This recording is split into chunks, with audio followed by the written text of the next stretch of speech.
يا أهلا بيكو. النهاردة بقى هنعمل مع بعض حاجة عبقرية. هنبني سوا نظام أوتوماتيكي كامل، يعني موظف إلكتروني بمعنى الكلمة، يفضل شغال للمشروع بتاعنا 24 ساعة في اليوم 7 أيام في الأسبوع وما بيطلبش أجازات خالص. فكرة إننا نحول الشغل الرخم المتكرر ده لعملية آلية بالكامل دي حاجة تانية خالص. متحمسين؟ طب يلا بينا. طيب خلينا نتخيل الموقف ده سوا. لو حد فينا عنده مشروع صغير والعميل يدخل يملى فورم أو يطلب خدمة، وفي نفس الثانية من غير أي تدخل مننا البيانات بتاعته تتسجل لوحدها في شيت منظم ويروح له رد تلقائي على الإيميل، وفي نفس اللحظة دي يوصل إشعار لصاحب المشروع يقول له إن في طلب جديد. كل ده بيحصل بشكل أوتوماتيك تماما سواء كنا نايمين أو مشغولين في حاجة تانية أهم. هو ده بالظبط، هو ده النظام اللي هنبنيه مع بعض خطوة بخطوة النهاردة.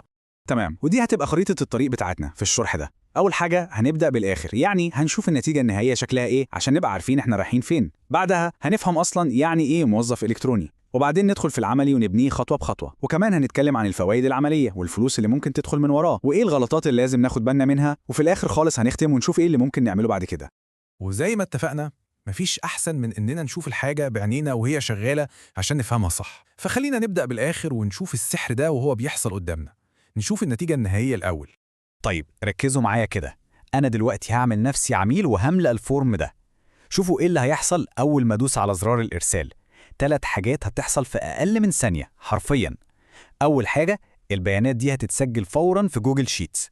تاني حاجة، العميل نفسه هيوصله إيميل أوتوماتيك بيأكد إن طلبه وصل. وتالت حاجة، صاحب المشروع هيجيله إشعار فوري يقوله خلي بالك في طلب جديد جالك.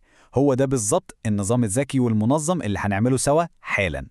طيب إيه هو بقى حكاية الموظف الإلكتروني ده؟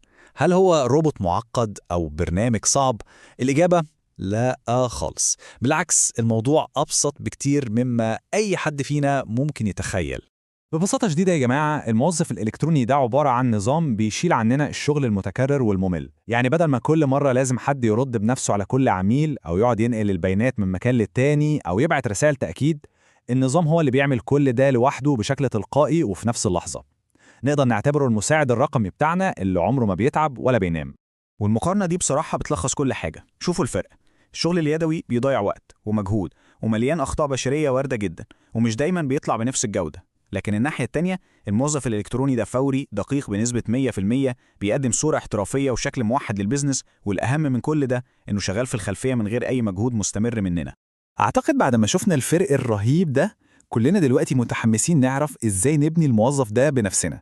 طيب كفاية كلام نظري، ويلا بينا ندخل على الجزء العملي ونبني النظام بتاعنا ده خطوة بخطوة.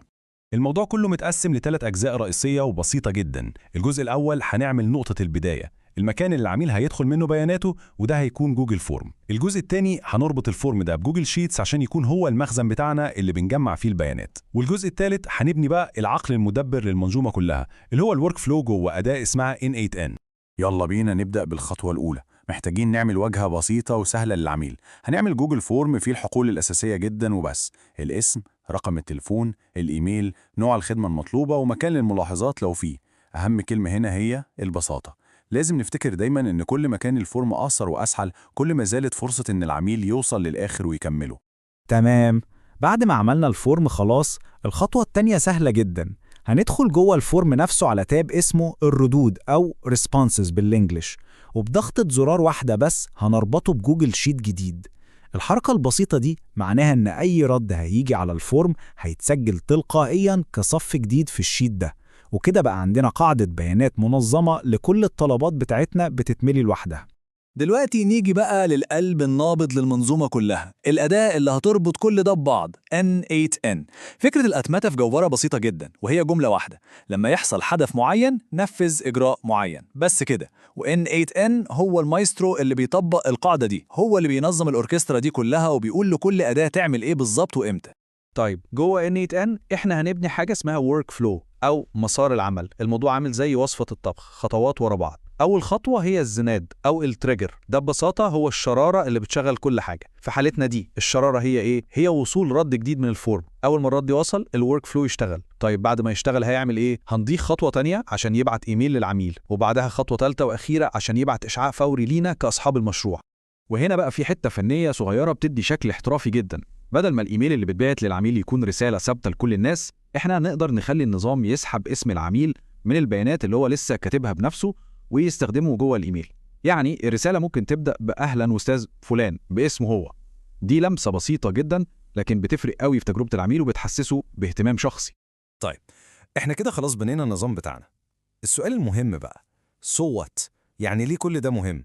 الحقيقة إن الموضوع ده مش مجرد حركة تقنية شيك، لا، ده بيعتبر أصل من أصول أي بيزنس كبير أو صغير. الفوائد العملية واضحة ومباشرة. أولاً، النظام ده بيوفر ساعات شغل لا تحصى كانت بتضيع في شغل يدوي متكرر. ثانياً، بيحرر وقت صاحب المشروع عشان يركز على الحاجات الأهم، زي إنه يكبر البيزنس بتاعه.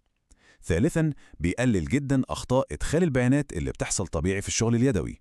والأهم من كل ده، إنه بيقدم للعميل تجربة احترافية وفورية ومحترمة. والأجمل من ده كله إن المهارة دي نفسها ممكن تتحول لمصدر دخل. يعني ممكن حد ياخد النظام ده ويبيعه كخدمة لناس تانية، زي عيادة محتاجة تنظم الحجوزات أو مطعم محتاج سيستم للطلبات. ممكن يتم بيع خدمة الإعداد دي لمرة واحدة بالسعر ممكن يوصل ل $150، أو يتم تقديم دعم وصيانة شهرية بمقابل شهري.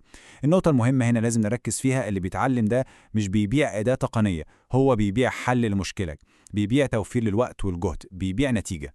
وقبل ما نخلص مهم قوي نتكلم عن كام غلطة شائعة ناس كتير بتقع فيها عشان نتعلم منها وما نكررهاش وننجح أسرع. من أشهر الأخطاء اللي بتحصل هي الحماس الزايد في الأول ومحاولة بناء نظام معقد جدا من أول يوم، أو استخدام أدوات كتير قوي مرة واحدة فالدنيا تتلخبط. كمان عدم اختبار كل خطوة لوحدها ده بيعمل مشاكل كبيرة بعدين. وزي ما قلنا، كتر البيانات المطلوبة من العميل بيخليه يهرب وما يكملش. القاعدة الذهبية هنا، ودي أهم نصيحة في الموضوع كله، لازم نبدأ بحاجة بسيطة، نتقن نموذج واحد بس، ولما يشتغل معانا تمام و100% ساعتها بس نقدر نكبره ونطوره زي ما احنا عايزين. طيب، احنا النهاردة شفنا بعينينا وبنينا سوا أول موظف إلكتروني. الموضوع طلع مش صعب خالص. ودلوقتي بعد ما بنيناه، السؤال المنطقي هو إيه اللي ممكن نعمله بعد كده؟ إيه هي الإمكانيات المتاحة؟ تخيلوا كده لو خدنا النظام البسيط ده وطورناه أكتر. يعني ماذا لو ربطنا المنظومة دي كلها عشان تبعت رسائل واتساب أوتوماتيك للعملاء، أو مثلا تضيف العميل الجديد ده لوحدها على قائمة بريدية، أو تعمل متابعة تلقائية معاه بعد أسبوع عشان تطمن على الخدمة. الاحتمالات حرفيا ملهاش نهاية، والموضوع كله بيبدأ من الخطوة الأولى البسيطة اللي عملناها مع بعض النهاردة. لو الشرح ده كان مفيد فعلا، من فضلكم لا تنسوا والدي من صالح دعائكم بالرحمة.